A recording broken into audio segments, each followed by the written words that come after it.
आज हम एक ऐसी कहानी पर बात करने वाले हैं जो रिश्तों की उन बहुत ही नाजुक सीमाओं के बारे में है जिन्हें कभी कभी भी पार नहीं करना चाहिए।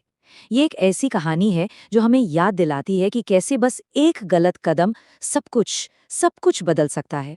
ये सिर्फ एक कहावत नहीं है, बल्कि ये इस पूरी कहानी की नींव है, उसका नैतिक आधार है। ये लाइन हमें याद दिलाती है कि हर रिश्ते की अपनी एक पवित्रता होती है, एक लक्ष्मण रेखा होती है जिसे लांघना नहीं चाहिए। और यही सवाल हमें कहानी के बिल्कुल बीच में ले जाता है, एक ऐसे पल में जहां मर्यादा और मोह के बीच की जो लाइन है वो धुंधली होने लगती है। तो कहानी की शुरुआत होती है एक ऐसे अनपेक्षित अनजाने पल से जिसने घटनाओं की एक ऐसी चेन शुरू कर दी जो आगे चलकर रिश्तों की नींव को हिलाकर रखने वाली थी। ये बस एक हादसा था, एक आकस्मिक सामना, लेकिन इसका असर बहुत गहरा था। राजीव के लिए ये वो पल था जब उसके मन में आकर्षण का एक ऐसा बीज पड़ गया जो आगे चलकर बहुत खतरनाक रूप लेने वाला था। अब यहाँ से कहानी एक खतरनाक मोड़ लेना शुरू कर देती है, क्योंकि छोटी छोटी घटनाएं उन दोनों के बीच की सीमाओं को धीरे धीरे मिटाने लगते हैं और दोनों एक अनजाने रास्ते पर आगे बढ़ जाते हैं। ये 3 बहुत जरूरी मोड़ थे। इन्हीं 3 घटनाओं ने धीरे धीरे करके राजीव और उसकी चाची के बीच के उस अनुचित बंधन को और मजबूत कर दिया और उन्हें एक ऐसे रास्ते पर धकेल दिया जहां से लौटना शायद मुमकिन नहीं था। किचन में चाची का पैर फिसलना सिर्फ एक हादसा नहीं था, इसने उन्हें शारीरिक चोट तो दी ही, पर साथ ही उनके बीच एक ऐसी नज़दीकी और कमजोरी का माहौल बना दिया जहां सारी झिझक मिटने लगी थी। चाची के ये सिर्फ शब्द नहीं थे, ये एक बहुत बड़ी शारीरिक सीमा को पार करने का एक तरह से न्योता थे। बस इसी एक पल में, दर्द और सहारे की आड़ में, उनके बीच की हिचकिचाहट और रिश्ते की मर्यादा दोनों टूटने लगी। आप देखिए कैसे उनके विचार और शब्द एक दूसरे को कॉम्प्लीमेंट कर रहे थे, जो उनके बढ़ते हुए आकर्षण को साफ दिखा रहा था। एक तरफ राजीव का आकर्षण और दूसरी तरफ चाची का अकेलापन, ये दोनों मिलकर एक ऐसा खतरनाक कॉम्बिनेशन बना रहे थे जो किसी भी हद को पार कर सकता था। चलिए अब हम कहानी के उस हिस्से की तरफ बढ़ते हैं, उस रात की तरफ जहां अब तक की अनकही बातें एक फैसले में बदल गईं और उनके रिश्ते को हमेशा के लिए बदल दिया।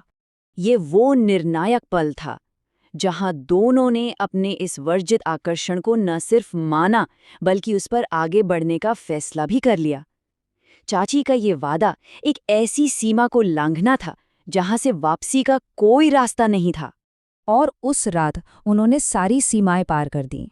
चाची का ये कहना कि ऐसा सुकून उन्हें पहली बार मिला है, ये उनके अपने रिश्ते के गहरे खालीपन और अकेलेपन को दिखाता है, जिसने शायद उन्हें इस खतरनाक रास्ते पर आने के लिए मजबूर कर दिया था। और फिर कहानी अपने क्लाइमैक्स पर पहुंचती है, पकड़े जाने का वो पल और उसके बाद वो तबाही जिसका उन्हें शायद अंदाजा भी नहीं था। ये टाइमलाइन दिखाती है कि कैसे किस्मत ने एक बहुत ही बुरा मोड़ लिया। सुबह हो चुकी थी, वो दोनों साथ थे और इस बात से बिल्कुल अनजान थे कि बस कुछ ही पलों में उनकी दुनिया पलटने वाली है। चाचा के ये शब्द गुस्से से भरे थे और एक गहरे धोखे की भावना से निकले थे। इस एक इल्जाम ने उस टकराव को बिल्कुल चरम पर पहुंचा दिया जहां रिश्ते की पवित्रता पर सीधा सवाल उठाया गया था। और यहाँ देखिए दोनों के रिएक्शन में जमीन आसमान का फर्क था। एक तरफ चाची थीं जो खुद को बचाने के लिए पति पर ही इल्जाम लगा रही थीं, और दूसरी तरफ राजीव, जिसे तुरंत अपनी गलती की गहराई का और अपने चाचा के साथ किए गए धोखे का एहसास हो गया था। और ये हमें कहानी के आखिरी चैप्टर की ओर ले जाता है, पछतावे का रास्ता और इस चेतावनी भरी कहानी से मिलने वाला अंतिम और सबसे जरूरी सबक। वो जो अपराध बोध का भारी बोझ था, उसके नीचे दबकर राजीव ने अपने किए का सामना करने का और परिवार के टूटे हुए भरोसे को फिर से बनाने का एक बहुत मुश्किल लेकिन बहुत जरूरी फैसला लिया। ये सिर्फ कुछ पॉइंट्स नहीं हैं, बल्कि ये राजीव के वो सचेत फैसले थे जिनके जरिए उसने अपने कामों की जिम्मेदारी ली और रिश्तों की गरिमा को फिर से स्थापित करने की कोशिश की। ये लाइन एक तरह से पूरी कहानी का निचोड़ है, जो इसके सबसे जरूरी नैतिक सबक को बताती है। यह हमें याद दिलाता है कि हाँ, भटकाव मुमकिन है, लेकिन रिश्तों की मर्यादा को बनाए रखना ही सबसे ऊपर है। हम इस कहानी को इसी सवाल के साथ खत्म कर रहे हैं। क्या विश्वास टूटने के बाद कोई रिश्ता सच में पहले जैसा हो सकता है, या फिर कुछ गलतियां हमेशा के लिए अपनी छाप छोड़ जाती हैं?